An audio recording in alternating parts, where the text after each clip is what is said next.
Olá pessoal, tudo bem? Estamos começando mais uma sabatina UOL Folha de São Paulo com os candidatos e candidatas à Prefeitura de Porto Alegre.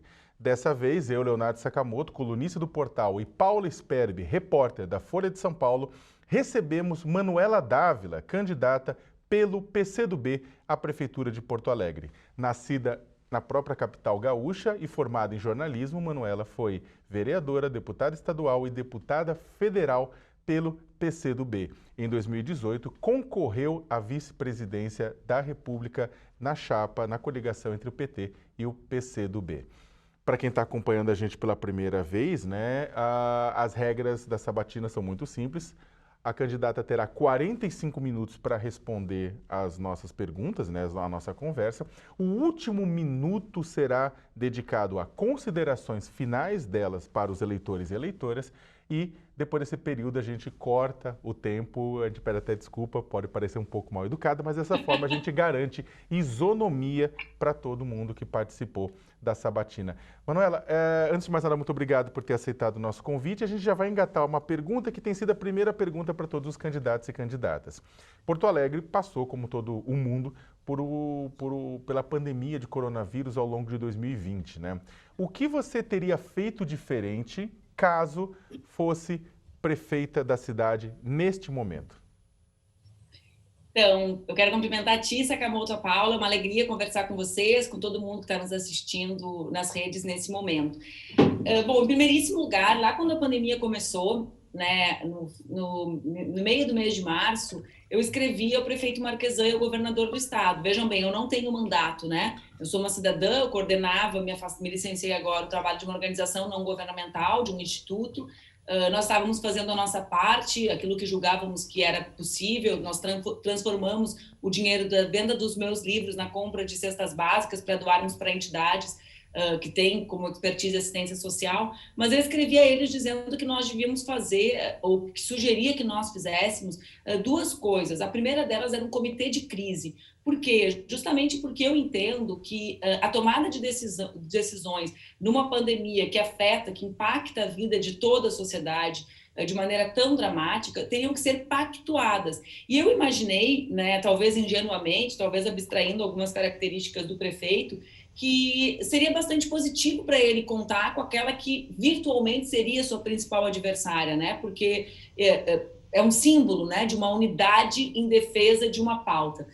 Eu teria também, Sakamoto, combinado a política de isolamento com a política de testagem, né? É isso que o mundo nos mostrou, né? Que a testagem dá elementos para que as equipes de saúde façam um controle mais rigoroso para nós não termos a expansão do contágio. Isso não foi feito em Porto Alegre. Não só não foi feito, como durante a pandemia, o prefeito desarticulou o chamado IMESP, que é o Instituto Municipal de Estratégia de Saúde da Família, né? Então, fazendo com que trabalhadores e trabalhadoras da saúde passassem parte do tempo reféns de uma política de assédio, né? Inclusive cortando vale alimentação, enfim, fazendo com que esses trabalhadores fossem desvinculados do seu território no momento em que o vínculo territorial era mais importante para impedir o contágio. Cito esses dois exemplos agora no retorno à mesma prática, né? Vejam bem, o retorno às aulas é um tema super complexo, né, que requer também um ambiente de diálogo e a convicção relacionada ao que nós chamamos de gestão democrática, dessa gestão que escuta professoras, trabalhadores, mães e pais. Na rede municipal, o prefeito e o seu secretário fizeram questão, né, de anunciar que não escutariam mães, pais e professoras para o retorno do ano letivo, um tema tão dramático para as crianças, né, que tiveram uma mudança na sua vida, nas suas rotinas, para as mães, sobretudo mulheres, que seguiram trabalhando em serviços essenciais sem ter com quem deixar suas crianças, porque a escola não é um lugar de deixar as crianças, mas ela é também um espaço de suporte para as pessoas que estão no mundo do trabalho. Então, enfim, né, a ausência do diálogo e o tema relacionado ao não controle da ampliação do contágio via testagem, para mim, são emblemáticos da incapacidade da gestão atual de lidar com problemas tão desafiadores. Candidata, em agosto eu entrevistei a senhora para uma matéria da Folha de São Paulo sobre o cenário eleitoral aqui de Porto Alegre. Na ocasião, a senhora me disse que o seu papel nessa eleição seria o de derrotar o projeto do Marquesano nas urnas, do atual prefeito. A última pesquisa Ibope, de 5 de outubro, mostra a senhora com 24% de intenções de votos à frente dos demais candidatos. Num cenário em que nas últimas eleições foi, de modo geral, de rejeição à esquerda, como que a senhora explica esse resultado da pesquisa? Paula, primeiro, né, eu sigo dizendo isso, o projeto do Marquesano não é um projeto de um homem só. A política, ela é feita de ideias, né? E a eleição é um espaço de disputa dessas ideias. Então, sim, a nossa candidatura tem como centro derrotar esse projeto que nega a importância do serviço público, que nega a importância da proteção social, que não dialoga com a cidade, que não acredita na participação, que não acredita que Porto Alegre pode ser uma cidade em que todas as pessoas contem igualmente. O próprio prefeito disse, né? Nós somos uma cidade dos invisíveis, nós não somos a cidade dos invisíveis, nós somos a cidade dos invisibilizados pelo poder público, os homens e mulheres trabalhadores que vivem nas periferias, que foram abandonados na última década na nossa cidade. Eu acho que existe uma soma de fatores, né? O percentual na pesquisa, embora a pesquisa indique só um retrato do momento, não pode ser explicado só de uma maneira. Vou tentar listar alguns dos fatores que eu imagino. Então, em primeiro lugar, acho que a sociedade entende e visualiza na nossa candidatura a alternativa concreta, né? O projeto alternativo concreto para derrotar esse governo. 2, acho que existe em Porto Alegre, né? As pessoas conhecem quem eu sou, né? Imagina, eu fui eleita vereadora aqui há quase 20 anos já, né? Desde menina eu faço política e a população acompanha a minha vida pública, a minha trajetória e conhece o PT de Porto Alegre, o que foram os governos que o PT representa para a cidade, né? Conhecem o Miguel, sabem? Acho que a junção, a soma, né, disso com o nosso projeto é algo bastante forte. Nós temos feito uma campanha de muito diálogo, então, ali naquele período em que nós conversávamos, né, antes do processo eleitoral, de fato, estar deflagrado, nós reunimos, por exemplo, para organizar o nosso programa, 7.000 pessoas, mesmo que de forma virtual. Então, Paulo, eu acho que é um conjunto de coisas. E eu também sinto isso de forma crescente na cidade, de que há uma sensação de que é possível que seja diferente. Sabe, que é possível, como se as pessoas deixassem o ódio como seu principal ativo político e voltassem a acreditar que é preciso trabalhar e esperançar a cidade, né? Acreditar que é possível fazer de um jeito diferente. Candidata, só aproveitando, vou interromper, me antecipar. Ao mesmo tempo, a pesquisa indica uma alta rejeição no nome da senhora. O mais rejeitado, o atual prefeito, Nelson Marques Júnior, 37% de rejeição, e depois a senhora com 28%. Essa rejeição seria atribuída ao quê? E como que a senhora driblaria no possível segundo turno com a senhora? Tecnicamente, Paula, essa não é uma alta rejeição, né? Tecnicamente, eu digo a partir dos instrumentos que aferem pesquisa. Eu, inclusive, acho, né, que ela é bastante baixa diante dos ataques que eu sou alvo desde 2015, com um crescimento exponencial em 2018, que segue acontecendo agora. O ataque que vocês conhecem, muitas vezes denunciam, das redes de ódio, dos gabinetes do ódio, no plural, né, porque são vários que alimentam a um gabinete mais centralizado, do que representam as fake news hoje na política brasileira. Então, como pessoa que está entre os principais alvos dessas redes de ódio, dessas redes de mentira, dessas redes de destruição da honra, né, do meu corpo, como vocês assistem na internet, né, da minha vida, da minha trajetória, eu acredito que nós estamos muito bem, porque 72% da população dizem que tem disposição de nos ouvir e de inclusive, se engajar na nossa campanha. Nós temos enfrentado a essa rejeição, em primeiríssimo lugar, desmentindo essas mentiras. Né? Por quê? Porque são mentiras que eles constroem de maneira permanente e que a minha vida e a minha trajetória desmentem. Então, é importante, cada vez que a gente fala quem eu sou, nós estamos dizendo quem eu não sou para essas pessoas que acreditam, que compartilharam. Acho que há mais consciência da sociedade com relação ao tema das fake news, das montagens, né, do esforço organizado e muito financiado que existe de destruir os adversários a partir disso. E a outra estratégia é a que nós temos, conversar com as pessoas, apresentar propostas e mostrar que a candidatura que pode derrotar o abandono da cidade é a nossa. Manuela, aproveitando e fazendo o gancho em cima da sua resposta, no início de outubro, o deputado federal Eduardo Bolsonaro, né, filho do presidente da República, ele postou no Twitter que as pessoas têm a obrigação de voluntariar-se, de se voluntariar numa guerra contra você, contra a sua candidatura. Eu queria saber como é que você recebeu essa declaração de guerra e como é que seria uma gestão da prefeita Manuela Dávila sob a gestão do presidente Jair Bolsonaro.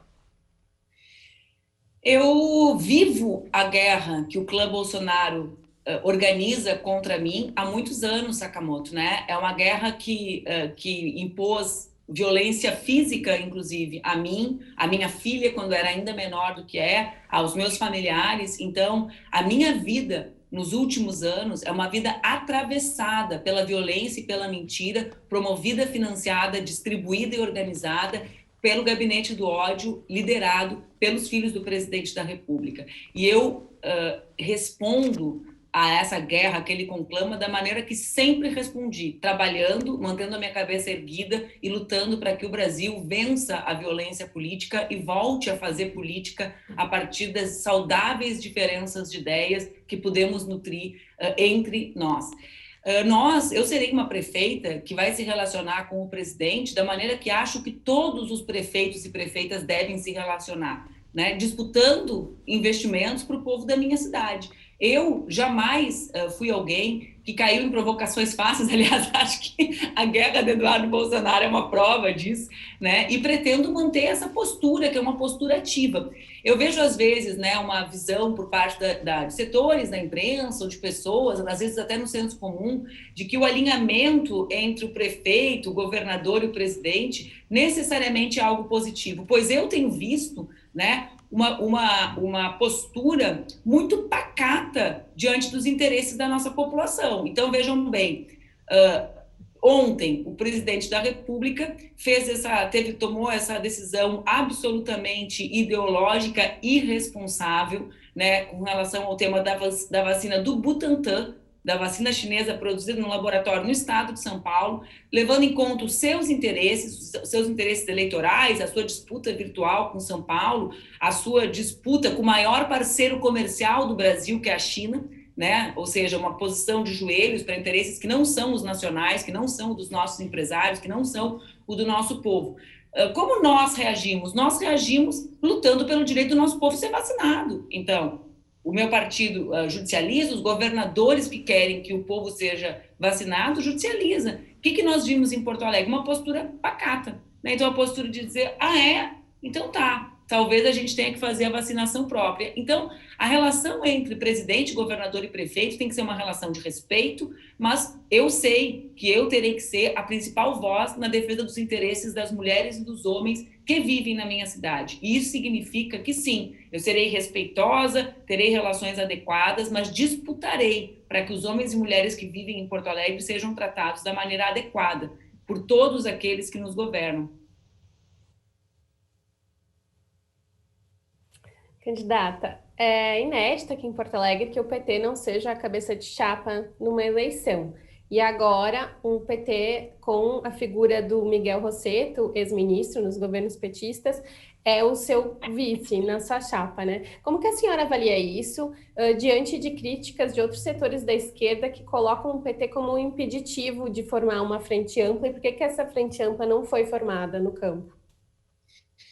Primeiro, eu tenho uma alegria imensa, né? Porque além do Miguel ter a trajetória super honrada que tem, com a passagem por diversos ministérios, foi vice-governador do estado, o Miguel é um grande parceiro de trabalho, né? E para mim isso é algo importante, né? Nós temos uma parceria que dá solidez para a nossa chapa. É bom trabalhar com o Miguel. Eu acho isso importante porque eu pretendo que o vice seja meu principal parceiro. E a gente vem de um período na política, né, local e nacional, em que os vices são, na verdade, empecilhos para os governos andarem para frente, causadores da crise política ou das crises políticas que temos vivido. Vê o caso de Porto Alegre, né? A eleição de Porto Alegre é uma eleição basicamente sobre ex e vices, né? Então, a gente tem ali o prefeito, o vice-prefeito, o ex-prefeito e o ex-vice-prefeito disputando para ver quem vai continuar com o governo que os 4 construíram juntos, né? Na verdade, é sobre isso, é sobre quem continua com um governo que foi construído a várias mãos por todos eles. Então, para mim é uma alegria trabalhar com o Miguel e ter essa parceria que nós temos. Eu entendo o gesto do PT de Porto Alegre, Paula, como um gesto em defesa da unidade, né? O PT de Porto Alegre tem uma trajetória, todas as pesquisas mostram que o PT em Porto Alegre é o partido com maior aceitação, carinho da população, né? As pessoas se identificam, as pessoas têm uma memória muito forte sobre os 16 anos de governos liderados pelo PT, os governos da Frente Popular. E, para mim, esse é o maior gesto em defesa da unidade do nosso campo. O diálogo que nós fizemos com relação a uma frente mais ampla era um diálogo que passou, inclusive, por mim, muitas vezes afirmar que eu poderia não ser a nossa candidata se nós tivéssemos unidade e um nome mais competitivo. A decisão que nós e o PT tomamos foi baseada nisso. Bom, não houve condições de construirmos uma unidade mais ampla, mas nós temos a candidatura com maior viabilidade, temos depois, é bom lembrar, antes diziam que nós não tínhamos condições de ir para o segundo turno, né? Em 16 e 18, o nosso campo não foi para o segundo turno. Então, nós saímos, né? E essa unidade nos coloca não só com condições de estarmos no segundo turno, mas liderando todas as pesquisas de opinião. Então, para mim, ela se mostra, né? A vida real tem mostrado o acerto da unidade que nós construímos.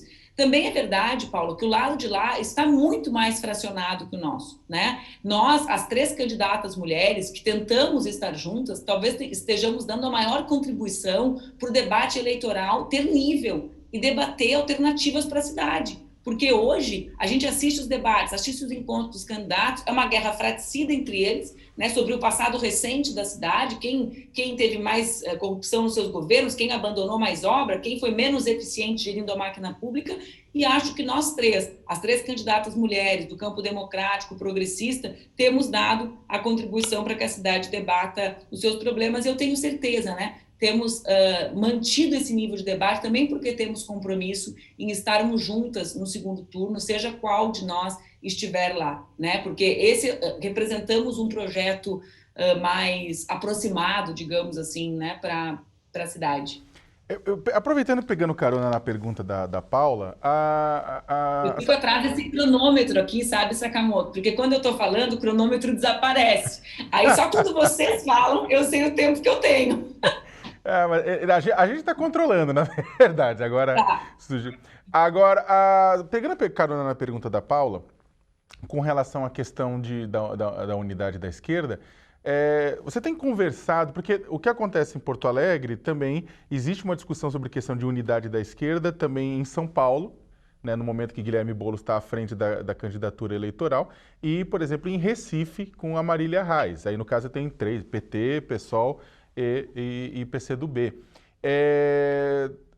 Vocês têm conversado entre os partidos à esquerda sobre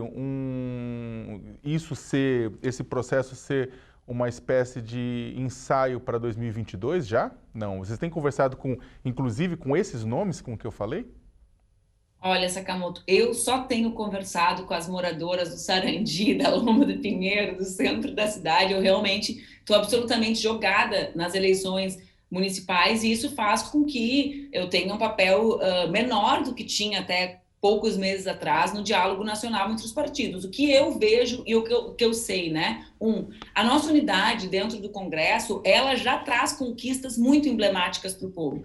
Eu sei que nós queríamos estar mais unidos nas eleições municipais. Eu queria, né, provavelmente a Fernanda aqui em Porto Alegre quisesse, a Juliana aqui em Porto Alegre quisesse, o João Campos e a Marília quisessem, né, o Boulos, o Tato e o Orlando quisessem em São Paulo, mas existiram mudanças na regra eleitoral que fizeram com que essa divisão acontecesse, né, e que os partidos também tentem se posicionar. E acho que a gente não pode reproduzir um discurso de que nós estamos absolutamente divididos, porque eu não acho que essa seja a verdade. Nós temos a renda emergencial no Brasil porque nós tivemos unidade política para construí-la, não era o que o governo... Nós derrotamos o governo numa proposta de R$200 contra R$600, porque nós temos unidade na sociedade e no parlamento entre os nossos partidos. Nós conquistamos o novo Fundeb diante de um governo que não acredita na educação, né, e que não acredita no financiamento público para a educação, a partir da nossa unidade, uma unidade entre os partidos e uma unidade da sociedade com as ideias desses partidos, né? Porque nós sabemos que o Congresso aprovou, cito a renda emergencial e o Fundeb, porque são muito importantes, aprovou pela pressão da sociedade. Então, eu acho que nós caminhamos no sentido dessa unidade, né? Uma unidade de ação política e, o que é mais importante, uma unidade programática. Foi isso que fez com que nós estivéssemos emparcerados nesses temas, por exemplo, na renda e no Fundeb, socialmente e politicamente no Congresso Nacional. Agora, é evidente, né?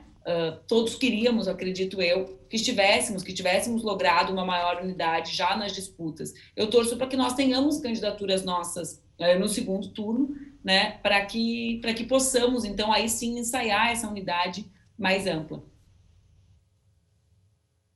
Mas vocês acompanham, eu até baixei a cabeça aqui e pensei, mas vocês acompanham também que a gente está unido em várias cidades, né? Então eu acho que, veja um caso, Porto Alegre, que o PT nos apoia, é algo muito expressivo, é algo muito simbólico. Em Santa Catarina e em Florianópolis, nós estamos juntos, PCdoB, PSOL, PT e outros partidos. Então, às vezes eu também acho, assim, que essa é uma visão de quem olha muito para o Rio e para São Paulo, sabe? Porque Belém do Pará, nós existimos em Belém do Pará, estamos juntos com o Edmilson, né? Estamos juntos em Porto Alegre. Então, existem esses símbolos da nossa unidade. Lamentavelmente, não estão nós não estamos completamente unidos no Rio e em São Paulo, mas no restante do país houve bastante esforço para a unidade.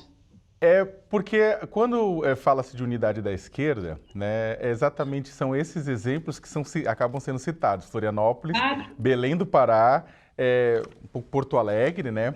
Só que como o Brasil tem mais de 5 mil municípios, né, e muitos deles grandes municípios, capitais, e que a gente vê que não só São Paulo e Rio, mas outras cidades houve essa fragmentação, a pergunta é natural, até porque eleições, ainda mais como essas agora, são vão dar um indicativo do que a gente vai ter pela frente para os próximos 2 anos, né? Não, então, eu acho que a pergunta é natural, claro que eu acho, viu? Mas é que eu acho que a gente também, nós que estamos vivendo a luta cotidiana, né? Contra o que é a violência política, o autoritarismo, o obscurantismo, nós também precisamos celebrar os avanços que tivemos na construção da nossa unidade nos municípios. Por quê? Porque a vida política no município, ela é a mais dinâmica, ela é a mais marcada pela vida real que atravessam as lideranças, a história, o verão passado, como a gente diz, né? Então, para mim, não é pouca coisa os símbolos que nós temos da unidade que conseguimos construir. Não é o melhor dos mundos, né? Nós não alcançamos uma unidade mais ampla. Acho que muito em função da alteração da lei eleitoral que impôs que também os partidos buscassem se construir, se consolidar, firmar os seus programas no processo eleitoral. Mas eu celebro mesmo, Sakamoto, que além da unidade em eleições, nós estejamos com as nossas bancadas muito unidas no Congresso Nacional. Acho que isso nos aponta um caminho de unidade para 2022. E veja, mesmo em outros, eu baixo a cabeça e penso, é como se fosse um engate de carro. Eu ia dizer que, veja, em outros momentos políticos, nós também não estávamos unidos nas capitais e depois tivemos unidade nacional, né? Eu digo, não conseguíamos ter candidaturas diferentes em capitais e depois estávamos unidos a partir de um programa que alcançava essa unidade nacionalmente. Candidata, falando um pouco sobre o seu programa de governo. Na área da segurança, a senhora cita o Presídio Central, a cadeia pública de Porto Alegre, como uma questão crítica para a segurança pública daqui. É uma atribuição estadual. De que maneira a prefeitura poderia colaborar com a cadeia pública? Obrigada, Paula. Sabe que esse é um debate que eu pedi muito para a turma do nosso programa de governo, que nós fizéssemos durante a elaboração do programa, porque é evidente, o Presídio Central é de responsabilidade estadual, não é de responsabilidade direta da prefeitura, tem impactos muito relevantes na vida dos porto-alegrenses. Cito um exemplo, né? Porto Alegre é a segunda capital do país com maior índice de tuberculose, né? Não é difícil entender que, tendo 5 mil pessoas trancadas num espaço que cabem 1.500 pessoas, pessoas, né? Com outras tantas circulando, trabalhando, vindo para o mundo depois, frequentando o supermercado, posto de saúde, que seja difícil controlar a situação. Então, sim, né, nós incluímos o nosso programa de governo porque achamos que a prefeitura tem que ser parceira do governo do estado em construir soluções. 2, nós achamos que parte dessa parceria pode ser, em primeiríssimo lugar, né, buscando alternativas para resolver a não lotação do presídio, mas garantindo alternativas de trabalho e renda para os apenados, né? Acho que isso também tem relação com a construção da dignidade. Não sei se tu conhece a experiência de Joinville, em Santa Catarina, né, que talvez seja hoje o presídio que mais consegue devolver, ressociabilizar presos, né, para a sociedade. Tu conheces essa experiência? Eles vinculam, né? Eles falam, os presos têm pavilhões, nesses pavilhões eles trabalham e a partir do trabalho conseguem, portanto, entregar algo para a sociedade, né? Com o trabalho, com a sua contribuição física e depois, então, também vivem com mais dignidade. Existem outros trabalhos sobre a segurança, a gente construiu com várias pessoas que trabalham muito com as políticas locais, né? Então, eu sei que a Paula certamente conhece o trabalho que o Alberto Coppitti, que a Tâmara realiza no Instituto Cidade Segura, e é bem interessante, né? Porque por mais que o foco do nosso programa de segurança seja relacionado à questão da violência contra a mulher, porque isso sim pode ser realizado do ponto de vista local, e Porto Alegre teve um crescimento do número de feminicídios, mesmo com a redução geral dos homicídios, existe todo um outro trabalho direcionado para as escolas, para a ideia da construção de práticas de não violência, né, para a construção de rotinas não violentas para as crianças e de como isso pode impactar do ponto de vista geral. O Alberto, né, que é um grande amigo, nós somos inclusive colegas na pós-graduação, nossa turma era boa, porque eu e o Miguel Rosseto fomos colegas e o Alberto também.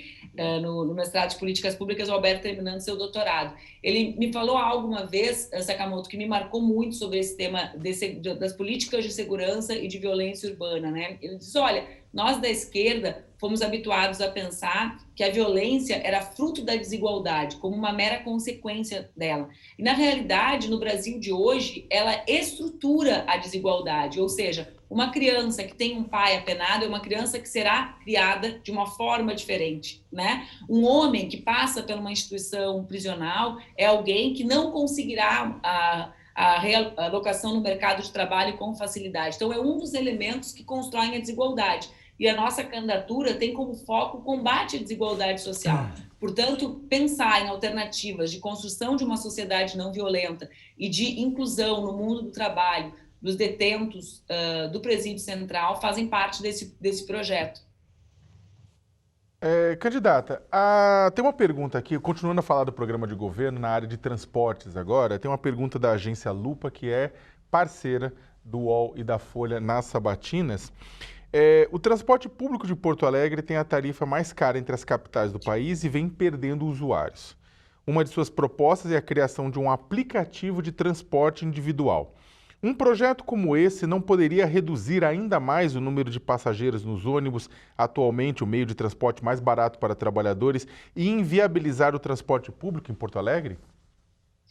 Sabe, Sakamoto, eu tenho tentado fazer com que o nosso campo político debata qual é a real razão das pessoas deixarem de andar de ônibus em Porto Alegre, porque os números me mostram que só 3% da população se locomovem por aplicativos, enquanto 21% se locomovem a pé. Então, para mim, a principal razão pela qual as pessoas, em geral, não andam de ônibus é o preço da tarifa.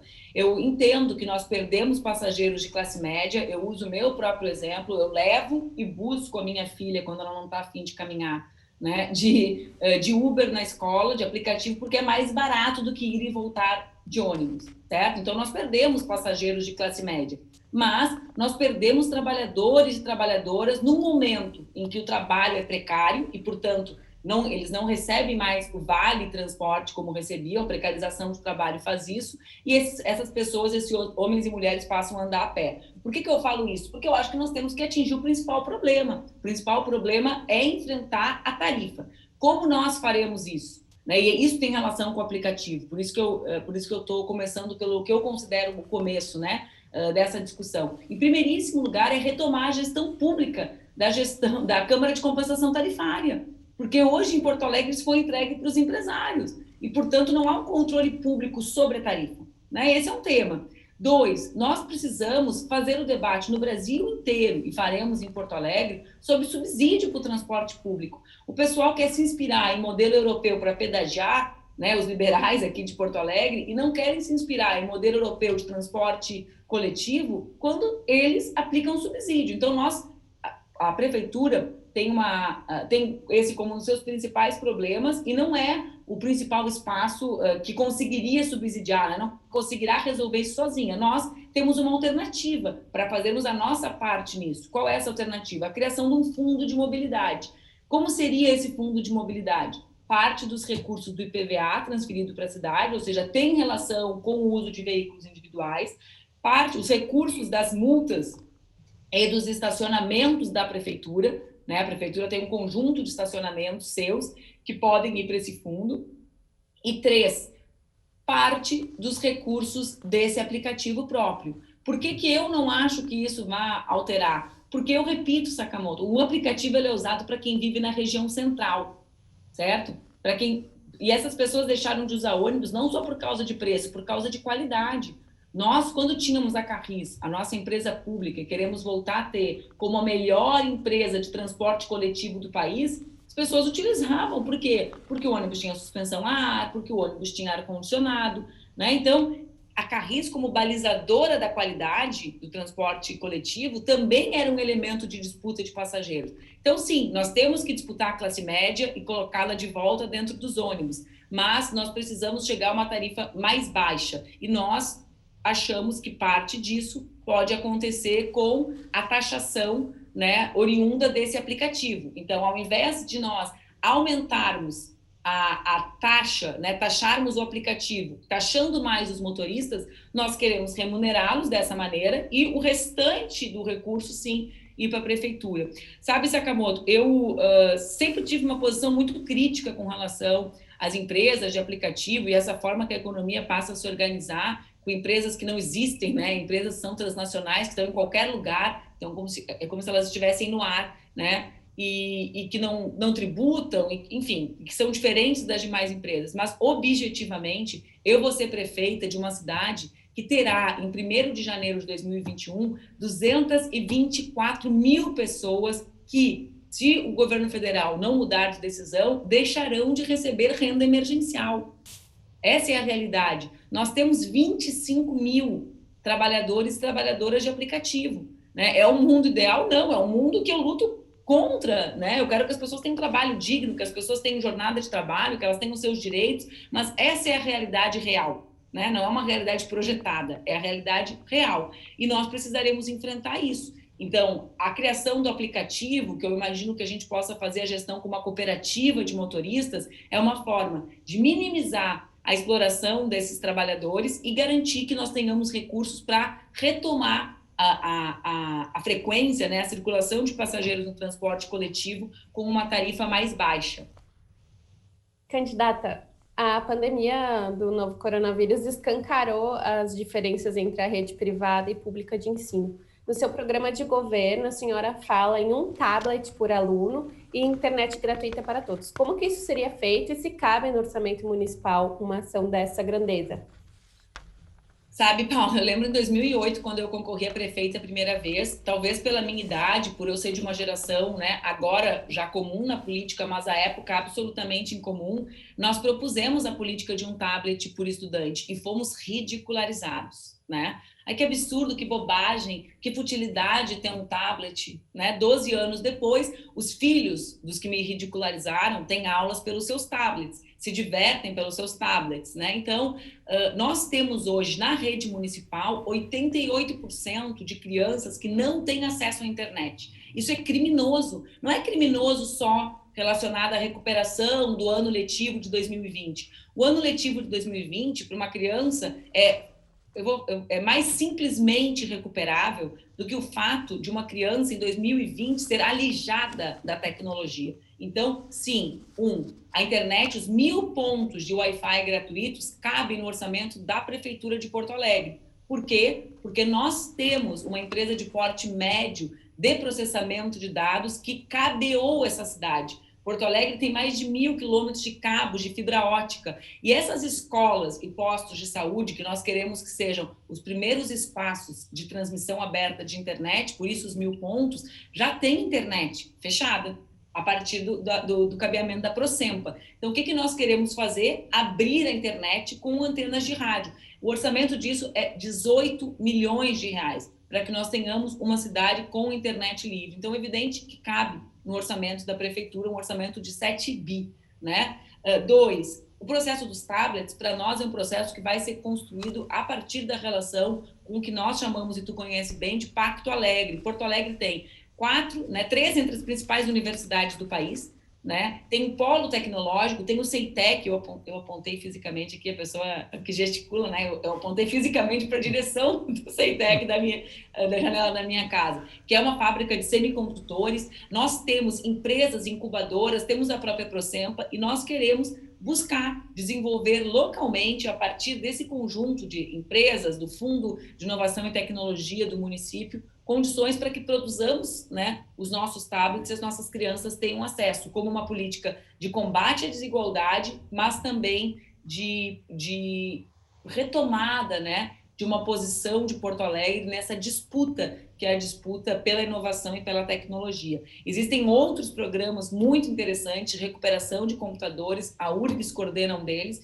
né? E nós também queremos fazer com que a cidade se engaje nisso para diminuirmos essa desigualdade digital que assola a vida das nossas crianças, porque tu imagina, né, Paula, nem sequer entregador de bicicleta, não estou falando de carro e nem de moto, que já foi um dia o que nós chamávamos de trabalho precário. Nem sequer os entregadores de bicicleta conseguem fazer as suas entregas se não forem absolutamente incluídos digitalmente. Enquanto isso, quase 90% das crianças da rede não têm internet para usar.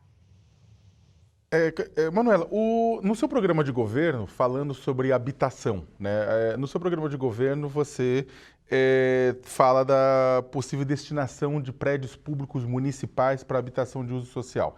Eu queria saber quais prédios ou quais imóveis já estão em mente que poderiam ser destinados. Perguntar se isso haveria o quê? Haveria cobrança de aluguel social dos trabalhadores, das trabalhadoras que vierem ocupar, né? Quais seriam os critérios para isso? E a outra coisa é o seguinte, o governo federal ele mudou Minha Casa Minha Vida, tirando o peso do faixa 1, que é aquela faixa que pegava principalmente populações mais pobres, ou seja, o pessoal que era subsidiado pesadamente, né? Como é que fica a sua política de construção de novas moradias dentro de Porto Alegre, considerando que agora o ambiente de financiamento mudou? O governo federal mudou várias coisas, né, Paulo? E isso faz com que o programa seja desenhado de uma forma diferente do que seria em qualquer outro tempo, né? Vê bem, o debate da vacina entra nas eleições municipais por causa da postura do governo, o debate sobre habitação é um debate que também, para mim, ganha força como termos políticas locais que nos ajudem a enfrentar o tema da moradia, já que, como tu bem mencionaste, as políticas que mais ajudavam a enfrentar a falta de moradia digna do povo, que era a faixa 1 do Minha Casa Minha Vida, foram praticamente abolidas, né? Se a gente fala que foi abolida, vão achar um caso para dizer que a gente não estava falando a verdade no programa. Então, assim, Porto Alegre tem pelo menos 500 imóveis já listados, organizados, nós fizemos o esforço de fazer isso durante a elaboração do programa, que podem ser destinados para a moradia. Como vai se dar isso? Imagino que sim, né? O que eu conheço do nosso movimento popular, o povo gosta de pagar e de honrar os seus compromissos, né? Então, nós podemos estabelecer uma espécie de aluguel, nós chamamos em Porto Alegre de aluguel social, o inverso, tá, Sakamoto? O aluguel social em Porto Alegre é quando a prefeitura paga o aluguel de alguém. Então, eu não vou usar essa expressão porque ela significa outra coisa na política habitacional aqui.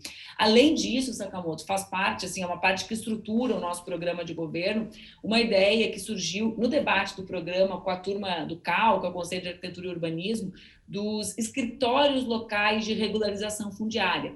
Porto Alegre tem centenas de ocupações de vilas não regularizadas, muitas em áreas da União, do Estado e do município. Então, esses escritórios, eu pedi a eles, né, qual é a referência que nós temos de maior êxito, né, de regularização fundiária no país. O que aconteceu de mais interessante? Eles nos trouxeram essa experiência dos escritórios regionais, né, articulados com o DEMAB, que é o nosso órgão municipal de habitação, que foi absolutamente colocado em quinto plano na atual gestão. Esse debate sobre os prédios e terrenos públicos é um debate que atravessa várias partes do nosso programa de governo. Então, existem outros prédios que foram de equipamentos públicos que nós queremos ocupar em cogestão, em gestão com a sabedoria das comunidades, né, com o acúmulo da comunidade, com gestão colaborativa, para outros tipos de atividades. Então, para as atividades dos grupos de teatro, né, para as atividades, para as cozinhas comunitárias, é bem importante no nosso programa o tema da retomada da política de assistência social, com o que nós chamamos de Fome Zero Municipal. Aliás, acho que todos os programas comprometidos com o enfrentamento à desigualdade tinham colocado novamente, lamentavelmente, o combate à fome, né, no centro das suas ações. Então, essas cozinhas comunitárias, né, onde elas vão acontecer? Bom, nesses 1.500 prédios que a prefeitura tem abandonados na cidade, se transformando em locais de violência, esses equipamentos que não têm condições de serem imóveis de moradia, que são esses 500 que nós listamos, podem ser ocupados nessa gestão compartilhada para cultura, para qualificação profissional, para a cozinha comunitária. E também existem terrenos nessa situação, e nós queremos destinar esses terrenos para hortas comunitárias, né? Como uma política também engajada, digamos assim, no tema do combate à fome, mas também como parte da política da agricultura local de Porto Alegre, de estabelecer relação com a produção de alimentos, né? Porto Alegre é uma cidade com características raras, nós temos uma espécie de cinturão verde que nos abraça, né? O entorno da cidade, que produz alimentos, e queremos, a partir de uma política que também é querida por mim, digamos assim, no plano de governo, que é a política das compras públicas, fomentar que essa agricultura sirva à população de Porto Alegre, garantindo trabalho e renda, e também uma política de menor impacto ambiental, né? Porque quanto menos os alimentos viajam, menos eles destroem o meio ambiente. Desculpa, só para clarificar uma coisa, parte da questão, né, ela diz respeito à questão de financiamento, porque tanto a adaptação de prédios públicos para se tornarem prédios de habitação, quanto de outro uso popular, quanto a própria construção de casas populares, todo esse processo de urbanização relacionado à organização de lotes que hoje são considerados irregulares, tudo demanda dinheiro, né? E esse dinheiro vai vir de onde? Porto Alegre tem uma situação contábil excepcional para a busca de investimentos, para a busca de financiamentos nacionais e internacionais, e nós vamos fazer isso. Essa é a forma como nós enfrentaremos a ausência de políticas nacionais do governo Bolsonaro. E, candidata, falando também de finanças, no seu Agora eu vi que eu tenho só 4 minutos. Foi rápida. No seu programa de governo, a senhora também fala em renovar o ciclo econômico de Porto Alegre e de criar um fundo garantidor para microcrédito. Como que isso funcionaria na prática? Sabe que eu, inclusive, recebi um documento ontem justamente falando sobre a transformação do mundo, do sistema bancário em função do desemprego e da crise econômica do Brasil. Isso funciona de uma maneira simples, né? Com 15 milhões que podem ser garantidos de múltiplas maneiras pela prefeitura, nós alcançamos mais de 200 milhões junto a uma instituição bancária. Tu que é gaúcha vai entender, pode ser o Banrisul, pode ser o Sicredi, podem ser outras instituições que tenham interesse. 200 milhões de microcrédito, Paula, com os 15 de garantia da prefeitura, podem gerar mais de 20 mil empregos. Santa Catarina fez algo similar, aí eles com o banco deles, né, o banco local deles, e gerou mais de 25 mil empregos. Então, para a gente, isso é algo importante e altamente relacionado à periferia.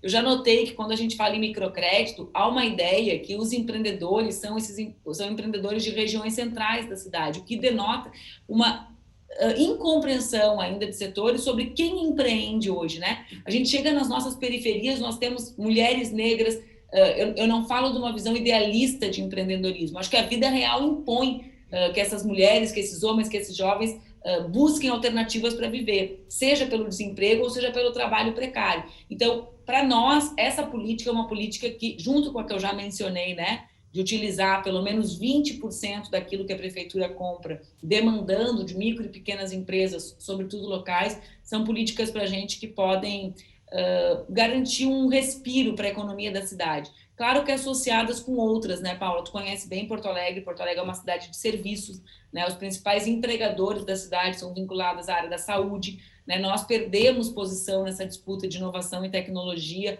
mesmo com os nossos parques tecnológicos, com a CEITEC. Perdemos hoje, os nossos jovens, por exemplo, se deslocam para Recife, para outras cidades do Brasil e do mundo para trabalhar. Então, junto com essa reorganização que passa pela inovação e pela tecnologia, nós precisaremos de medidas emergenciais para enfrentar o desemprego da cidade, que é muito grande. 18% dos nossos desempregados são desempregados há mais de 2 anos, para que a gente tenha uma ideia, né? Por isso também que o tema do trabalho e da renda, a ideia de consumo, de cooperativas, de criação de frentes de trabalho para pequenos serviços da prefeitura, para nós são importantes, porque mesmo que o tema do trabalho e emprego não seja tradicionalmente um tema afeito à política municipal, né? Eu já disputei outras 2 eleições e sei que isso não era um assunto da eleição municipal. Nesse ano não tem jeito, né? Quem está preocupado com a forma como o povo está vivendo tem que colocar na centralidade formas da prefeitura tentar garantir trabalho e renda e políticas de assistência social, proteção social, porque, lamentavelmente, é isso que a forma como os governos trataram a pandemia nos trouxeram de mais marcante. E agora estamos chegando ao final da nossa sabatina com Manuela Dávila, candidata do PCdoB à Prefeitura de Porto Alegre, e o seu minuto final para considerações. Quero, em primeiríssimo lugar, agradecer a vocês, né? Agradecer o espaço que o UOL, a Folha trazem, garantindo a tradição de nós apresentarmos as nossas ideias para Porto Alegre e para o Brasil, porque essa é uma eleição muito importante para o nosso país. Eu sou candidata a prefeita de Porto Alegre porque eu acredito que nós podemos construir uma alternativa real ao que o Brasil nos apresenta hoje. Essa alternativa passa por uma prefeitura solidária, por colocarmos o trabalho e a renda no centro, por garantirmos a proteção social e a participação popular. A nossa cidade não precisa escolher entre aqueles que abandonam as obras e aqueles que não conseguem fazer obras e nem cuidar das pessoas, porque passam o tempo inteiro brigando, disputando e tendo certeza absoluta sobre tudo. Eu acredito que Porto Alegre pode ter a sua primeira mulher prefeita, garantindo que a voz das nossas mulheres, dos trabalhadores e das trabalhadoras sejam ouvidos e que a gente possa juntos mudar a realidade que está tão triste para muitas e muitos de nós. Um beijo, obrigada. E vocês ouviram nessa sabatina, Manuela Dávila, candidata do PCdoB à Prefeitura de Porto Alegre. Eu, Leonardo Sakamoto, junto com Paulo Sperbi da Folha de São Paulo, eu pelo UOL, agradecemos que vocês tenham ficado conosco, ouvindo as propostas da candidata, e sugerimos para todo mundo, assista também os vídeos, né, as entrevistas, as sabatinas dos candidatos das sabatinas que já foram feitas com os outros candidatos e candidatas, e não perca também as próximas para ajudar a definir o seu voto. Informação é fundamental, é um instrumento para a consolidação da democracia. É isso. Obrigado.